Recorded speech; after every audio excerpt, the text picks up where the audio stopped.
टोंक, जयपुर और अजमेर की लाइफलाइन कहे जाने वाले बिसलपुर बांध के पानी की अगर हम बात करें तो पानी की जो आवक जिस तरीके से हो रही है तो 315 आरएल मीटर का ये आंकड़ा पार हो चुका है और भराव क्षमता है 315.50। तो ऐसे में उम्मीद यही जताई जा रही है कि कल सुबह तक पानी की आवक को देखते हुए बिसलपुर बांध के गेट खोल दिए जाएंगे। तो आज के दिन की अगर हम बात करें तो बांध में प्रति घंटा 2 सेंटीमीटर पानी की आवक रही, जबकि कल प्रति घंटा 5 सेंटीमीटर पानी की आवक हुई थी। कल त्रिवेणी का गेज 7.80 मीटर तक था, जो अब घटकर 4.90 मीटर तक रह गया है।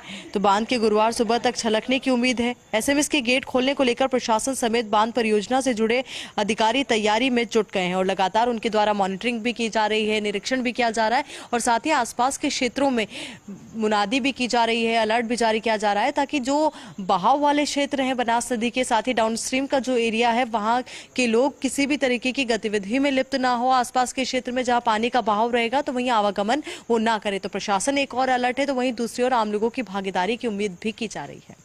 बिसलपुर बांध में पानी की आवक को लेकर के आम लोगों में खुशी का माहौल इसलिए भी है क्योंकि 3 सालों के बाद जो पानी की आवक हुई है वो 315 आरएल मीटर का आंकड़ा तो पार करी ही है। साथ ही इससे इस बार सिंचाई के लिए भी पानी मिल पाएगा, तो वहीं 3 जिलों की प्यास भी बुझ पाएगी।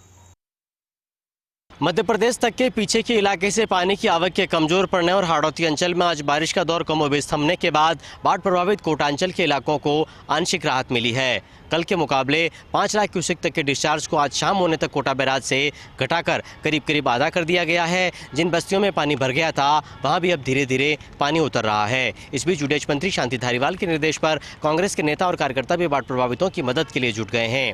आज अमित धारीवाल ने कोटा के कई जलभराव वाले इलाकों का दौरा किया और जिन लोगों को आश्रय स्थलों में शिफ्ट किया गया है वहां जाकर के लोगों से मुलाकात की और उनके रहने खाने पीने के इंतजामों का रिव्यू किया। बाद में कुछ इंतजामों को लेकर के अमित धारीवाल ने जिला कलेक्टर ओपी बुनकर से भी बात की और दावा किया कि 2019 में भी कोटा शहर में इसी तरह की जलतबाही देखने को मिली थी, लेकिन तब जो बस्तियां पानी हो गई थी रिवर फ्रंट बन जाने के चलते उन 80% बस्तियों में इस साल पानी नहीं भरा है, लेकिन रिवर फ्रंट से आगे की बस्तियों के हाल जरूर बेहाल है। लेकिन शहरी इलाकों से राहत की खबर है तो ग्रामीण इलाकों से खबर अभी भी बारिश की आफत वाली है। नदियों में बहाव कम जरूर हुआ है, लेकिन पार्वती, काली सिंध और चंबल अभी भी रौद्र रूप दिखा रही है। सबसे बुरा हालात कोटा के इटावा इलाके के हैं, लेकिन इसके अलावा दिगोद, सांगोद और सुल्तानपुर इलाके में भी गांव के गांव पानी से घिरे हुए हैं। लगातार बचाव दल लोगों को पानी से निकालने का काम कर रहे हैं, लेकिन हालात अभी भी ग्रामीण इलाकों में खराब बताए जा रहे हैं। कई रास्ते बंद पड़े हैं और हजारों हेक्टेयर में खड़ी फसलें तबाह हो गई है।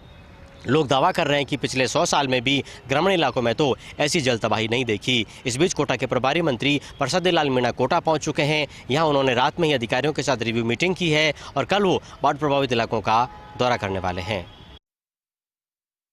चंबल नदी के लगातार बढ़ रहे जलस्तर से कई गाँव से संपर्क टूटे। प्रशासनिक अमला ग्रामीणों से लगातार कर रहा संपर्क। जिला कलेक्टर एसपी सहित बाढ़ प्रभावित इलाकों का लगातार कर रहे दौरे। मध्य प्रदेश और हाड़ौती क्षेत्र में हो रही जोरदार बारिश से सभी डैम ओवरफ्लो हो गए हैं, जिसके चलते सभी डैमों से लगातार पानी छोड़ा जा रहा है।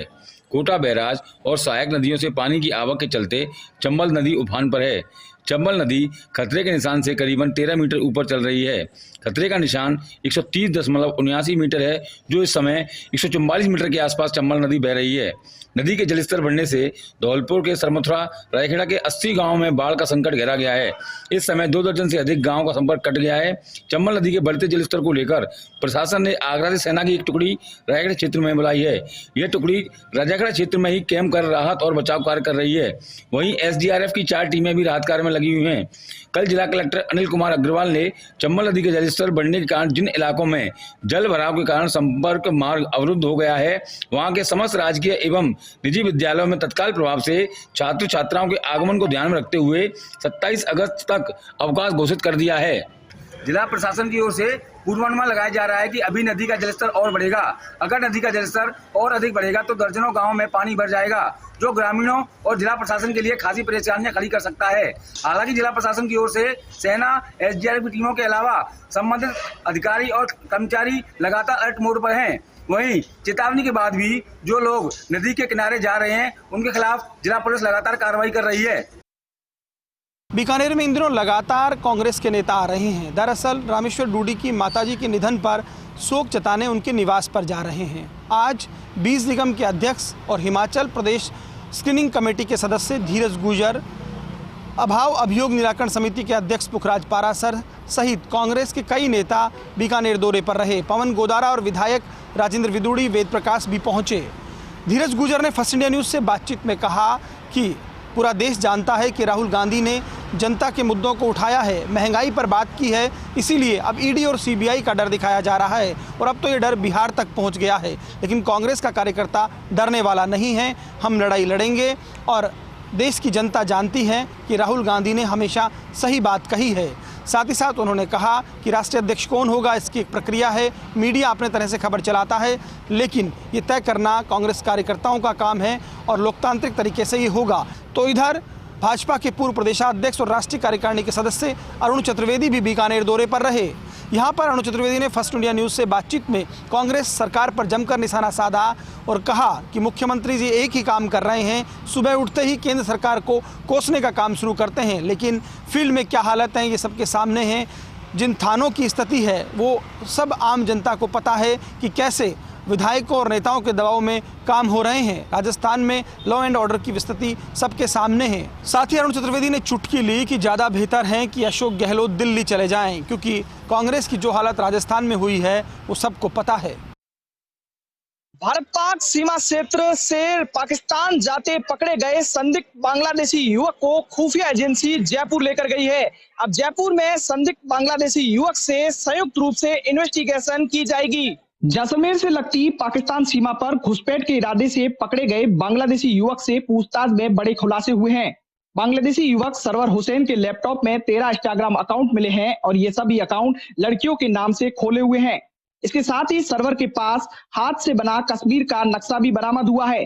सीमा पार से घुसपैठ की आशंका के चलते आईबी के अलर्ट में पकड़े गए बांग्लादेशी युवक सरवर खान से जयपुर में सुरक्षा एजेंसियां कड़ाई से पूछताछ कर रही है। आशंका जताई जा रही है कि सरवर के साथ कोई गिरोह भी सक्रिय है जो देश की विरोधी गतिविधियों में शामिल हो सकता है।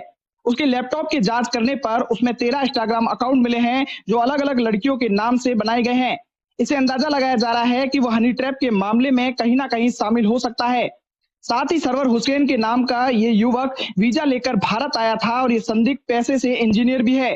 खुफिया एजेंसियां भारत के इसके नेटवर्क को खंगालने का काम कर रही है। 17 अगस्त को जैसलमेर से लगती भारत पाक सीमा के सरहदी इलाके में पकड़े गए बांग्लादेशी युवक सरवर खान से जैसलमेर में पूछताछ के बाद उसे संदिग्ध लगने पर खुफिया एजेंसियां जयपुर लेकर गई है। ऐसे में भारत पाक सीमा क्षेत्र से पकड़े गए बांग्लादेशी सर्वर वैलिड वीजा के आधार पर बांग्लादेशी से ही सऊदी अरब क्यों नहीं जा सकता था और उस जैसे इंजीनियर और पढ़े लिखे युवक को अवैध रूप से सीमा पार करने की क्या जरूरत थी, ये तमाम सवाल सुरक्षा एजेंसियां अब जयपुर जाकर इन्वेस्टिगेशन करेगी। भीलवाड़ा जिले के कोटड़ी पारोली बडलियास थाना क्षेत्र में होकर तस्करों के लिए मारवाड़ में अफीम और खास तौर से अवैध मादक पदार्थ ले जाने का जो रास्ता है वो अभी भी सुगम बना हुआ है।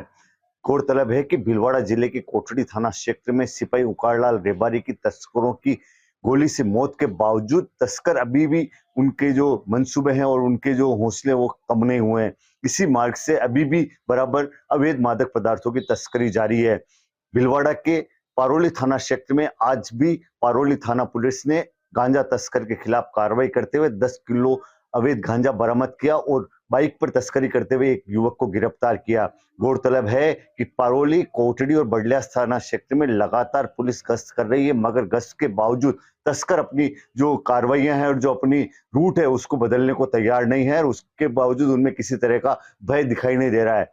बराबर कार्रवाई हो रही है। एक बार गोलीबारी में एक सिपाही पुलिस अपना खो चुकी है और दबिश भी दी बराबर जारी है। उसके बावजूद जिस तरह से कभी मकानों में अवैध मादक पदार्थ मिल रहा है, कभी तस्कर पकड़े जा रहे हैं, उसके बावजूद इस मार्ग में तस्करी की जो वारदातें हैं और जो तस्करों का रास्ता है वो बराबर जारी है। तस्कर इस मार्ग से अपना माल पहुंचाने में कोई कसर नहीं छोड़ रहे हैं। बिल्कुल किसी तरह का भय इनको पुलिस का नहीं दिख रहा है।